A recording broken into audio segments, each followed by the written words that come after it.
Hi, I'm Roberta Naas, and we're here at Watchtime New York, and I am here with Montblanc's Davide Cerrato, who's in charge of timepieces for Montblanc, and thank you for joining us. Great pleasure as always. It's great to see you, and nice to have you here in New York. For me too. So you've been really working with Montblanc to revamp and build up the timepiece division over the last few years, and where do you feel you're at right now with direction and design? I think after 3 years now we have really created a structure behind everything we are doing with a very strong work to integrate Minerva and Montblanc. So now all the new lines that you have brought up in the last 3 years, being Time Walker, 1858, Star Legacy, or the new one that you are going to present in SEHH, they are all strongly inspired by our museum pieces from the Minerva Museum. In every one of them there is a very strong narrative that is really linked to the spirit of the pieces. For example, like for 1858, mountain exploration and outdoor adventure, which couldn't be more legitimate for a brand which name is Montblanc, right. One of the highest mountains in Europe.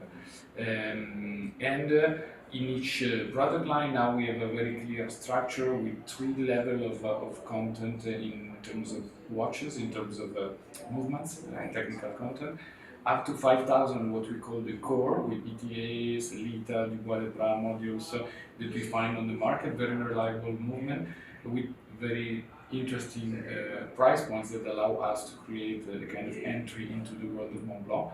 Between 5,000 and 25 of what we call the manufacture, so where we develop unique movements or modules, like for example the one of the Geosphere, that are built up in an industrial way.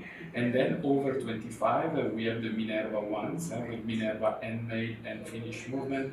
Everything is limited and number. We are really speaking about pieces for collectors. You're one of the few watch brands that has managed to introduce an entire price range across from the 5,000 to 100,000 for some of those exceptional pieces. You've done a great job at that. I do want to go back for a minute though and talk about Minerva, which I had the good fortune of going to visit in Villeray. Montblanc owns Minerva.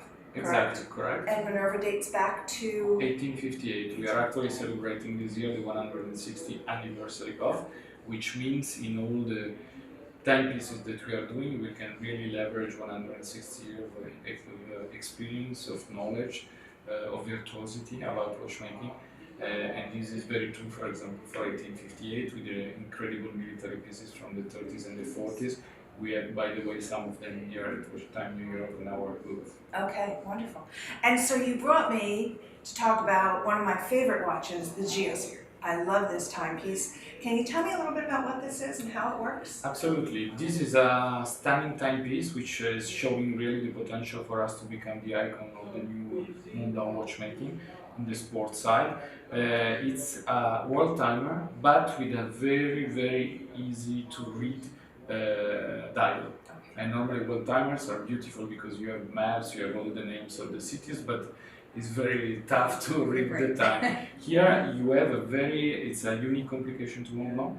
You have a very easily readable local time and on time, and then you have 2 discs which are domed, representing the northern hemisphere and the southern hemisphere, with maps like the vintage one made up of superluminova, which is put by hand, and with the printed meridians on top of it. Both of them are turning anti-clockwise and clockwise, and both of them are giving you all the time zones in the world. That's amazing. And it's clean looking and very attractive with the 2 hemispheres. Exactly. It's very much rooted into our history of military pieces, so very much vintage and very much military, with numerals with light brown superluminova, cathedral ends, with a rotating bezel with the cardinal sign so that you can use it to orient yourself, and with a very, we have 2 models still that is unlimited and a limited bronze one in 1858 pieces. Love the bronze. And there is a very nice story in the story because as an adventure timepiece we have quoted on this watch the Seven Summit Challenge, which is a very, very extreme challenge for alpinists. We have chosen the most difficult version, which has been escalated, realized for the first time by an Italian alpinist, Reinhold Messner. And you have 7 small red dots on the map indicating the 7 highest peaks in the 5 different continents, as much as the name of those mountains that are engraved on the back. And this is an automatic timepiece? It's an automatic timepiece, absolutely, and it comes with a variety of straps, being vintage aged calf strap that we do in Italy in our leather manufacturer, being a NATO strap that we are doing in east of France in a beautiful métier d'art company that does NATO with traditional weaving machines from the 18th century, or Bund strap that you are bringing back, and the one that I have here is a very special one that I'm testing in a new book, Alligator, and that has already got in 1 month got a great very wear nice and tear pattern. to it. Exactly. What sort of price range are we talking here? In euros, we are talking of 5,200 for the steel model and 5,900 for the bronze limited edition. That's great. Thank you so much. I really appreciate you taking the time.